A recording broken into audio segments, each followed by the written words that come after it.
ಶುಭೋದಯ. ಶೃಂಗೇರಿ ಸುದ್ದಿಗೆ ಸ್ವಾಗತ. ಓದುತ್ತಿರುವವರು ಮಂಗಳಗೌರಿ ಎಂಎನ್, ಮೈಸೂರು.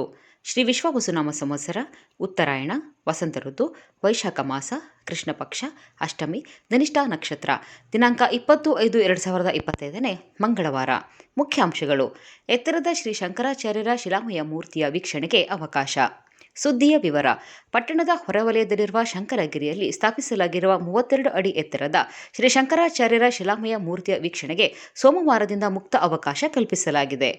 2010ರಲ್ಲಿ ಶ್ರೀ ಭಾರತೀ ತೀರ್ಥ ಸ್ವಾಮೀಜಿಗಳು ಶ್ರೀ ಶಂಕರಾಚಾರ್ಯರ ವಿಗ್ರಹದ ಪ್ರತಿಷ್ಠಾಪನೆಗೆ ಶಂಕುಸ್ಥಾಪನೆ ನೆರವೇರಿಸಿದ್ದರು.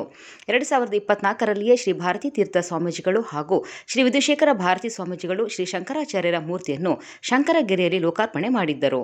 ಇದೀಗ ಸಾರ್ವಜನಿಕರಿಗೆ ಮುಕ್ತ ಅವಕಾಶವನ್ನು ಕಲ್ಪಿಸಲಾಗಿದ್ದು, ಪ್ರತಿದಿನ ಬೆಳಗ್ಗೆ 7ರಿಂದ ಮಧ್ಯಾಹ್ನ 2 ಗಂಟೆಯವರೆಗೆ ಹಾಗೂ ಮಧ್ಯಾಹ್ನ 3ರಿಂದ ರಾತ್ರಿ 8 ಗಂಟೆಗಳವರೆಗೆ ಸಮಯ ನಿಗದಿಪಡಿಸಲಾಗಿದೆ. ಉಚಿತ ಪ್ರವೇಶ ಕಲ್ಪಿಸಲಾಗಿದ್ದು, ಸೋಮವಾರ ನೂರಾರು ಜನರು ಶಂಕರಗಿರಿಗೆ ತೆರಳಿ ಶ್ರೀ ಶಂಕರಾಚಾರ್ಯರ ದರ್ಶನ ಪಡೆದರು. ಬ್ರಾಹ್ಮಣರಾದವರು ನಮ್ಮ ಪರಂಪರೆಯಂತೆ ಬಾಲಕರು ಉಪನೀತರಾಗಿ ಪ್ರತಿದಿನವೂ ಗಾಯತ್ರಿ ಮಂತ್ರ ಹಾಗೂ ಸಂಧ್ಯಾ ವಂದನೆಯನ್ನು ಮಾಡಬೇಕು ಎಂದು ಯುವ ವಿಪ್ರ ವೇದಿಕೆ ಅಧ್ಯಕ್ಷ ನೇತ್ರವಳ್ಳಿ ನಾಗಾನಂದ ಹೇಳಿದರು. ರಾಜನಗರದಲ್ಲಿರುವ ವಿದ್ಯಾಭಾರತಿ ಭವನದಲ್ಲಿ ಯುವ ವಿಪ್ರ ವೇದಿಕೆ ಮತ್ತು ತಾಲೂಕು ಬ್ರಾಹ್ಮಣ ಮಹಾಸಭಾ ಜಂಟಿ ಆಶ್ರಯದಲ್ಲಿ ಸೋಮವಾರ 2 ದಿನದ ಉಪನಯನ ಕಾರ್ಯಕ್ರಮದಲ್ಲಿ ಮಾತನಾಡಿದರು. ನಂದಕುಮಾರ ಭಟ್ಟ ಮಾತನಾಡಿ, ಉಪನಯನ ನಂತರ ಒಟ್ಟುಗಳಿಗೆ ಹಾಗೂ ಆಸಕ್ತಿ ಇರುವ ಉಪನೀತ ತ್ರಿಮತಸ್ಥ ಬಾಲಕರಿಗೆ ಸಂಸ್ಕಾರ ಶಿಬಿರವನ್ನು ಆಯೋಜಿಸಲಾಗಿದೆ ಎಂದರು. ಕಾರ್ಯಕ್ರಮದಲ್ಲಿ ಬಿಕೆ ಶೇಷಗಿರಿ ಭಟ್ಟ, ಆಸಗೂಡು ರಾಘವೇಂದ್ರ, ಶೃಂಗೇರಿ ಸುಬ್ಬಣ್ಣ, ಗುರುಮೂರ್ತಿ, ಪ್ರಕಾಶ್, ರವೀಂದ್ರ ಪಟೇಲ್, ದಿಲೀಪ್ ಇತರರು ಇದ್ದರು. ರೈತರು ಹಾಗೂ ಜನಸಾಮಾನ್ಯರು ಜೀವನಾವಶ್ಯಕತೆಗಾಗಿ ಮಾಡಿರುವ ಕೃಷಿ ಭೂಮಿ ಹಾಗೂ ವಾಸದ ಜಾಗವನ್ನು ಮೀಸಲು ಅರಣ್ಯ ವ್ಯಾಪ್ತಿಯಿಂದ ಕೈಬಿಡುವಂತೆ ಒತ್ತಾಯಿಸಿ ಸೋಮವಾರ ತಾಲೂಕು ಕಚೇರಿಯಲ್ಲಿ ರೈತ ಸಂಘವು ತಹಸೀಲ್ದಾರ್ ಅನೂಪ್ ಸಂಜೋಗ್ರರಿಗೆ ಮನವಿ ಸಲ್ಲಿಸಿದರು. ಈ ಸಂದರ್ಭದಲ್ಲಿ ಮಾತನಾಡಿದ ಸಂಘದ ಅಧ್ಯಕ್ಷ ಕಾನುವಳ್ಳಿ ಚಂದ್ರಶೇಖರ್ ಮಾತನಾಡಿ, ಬಡವರು ತಮ್ಮ ವಾಸಕ್ಕಾಗಿ ಮನೆ ನಿರ್ಮಾಣ ಮಾಡಿಕೊಂಡಿದ್ದು, ಮೀಸಲು ಅರಣ್ಯ ಘೋಷಣೆ ಮಾಡುವಾಗ ಸಾಮಾನ್ಯರ ಭಾವನೆಗಳನ್ನು ಅರ್ಥ ಮಾಡಿಕೊಂಡು ಮಾನವೀಯತೆಯಿಂದ ವರ್ತಿಸಬೇಕು. ಈ ಬಗ್ಗೆ ಜನವರಿಯಲ್ಲಿ ರೈತ ಸಂಘ ತಾಲೂಕು ಕಚೇರಿಯಲ್ಲಿ ಸತ್ಯಾಗ್ರಹ ಮಾಡಿದ್ದು, ಕಂದಾಯ ಹಾಗೂ ಅರಣ್ಯ ಇಲಾಖೆ ಅಧಿಕಾರಿಗಳು ನಮಗೆ ಭರವಸೆಯನ್ನು ಕೂಡ ನೀಡಿದ್ದಾರೆ ಎಂದರು.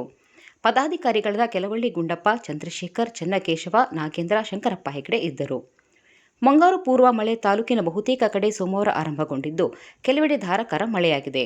ಮಧ್ಯಾಹ್ನ ನಂತರ ದಟ್ಟವಾದ ಮೋಡ ಕವಿದು ಜೋರಾದ ಮಳೆಯಾಗಿದೆ. ಅಡ್ಡಗದ್ದೆ ಭಾಗದಲ್ಲಿ ಹೆಚ್ಚು ಮಳೆಯಾದ ವರದಿಯಾಗಿದೆ. ಜಾಹೀರಾತು: ಪಟ್ಟಣದ ಬಸ್ ನಿಲ್ದಾಣ ಸಮೀಪ ಎನ್ಎಚ್ ಪಕ್ಕದಲ್ಲಿ ವಾಣಿಜ್ಯ ಬಳಕೆಗೆ ಅವಕಾಶವಿರುವ ಕಟ್ಟಡ ಸಹಿತ ಮಾರಾಟಕ್ಕೆ ಇದೆ. ಸಂಪರ್ಕಿಸಿ 6362758859.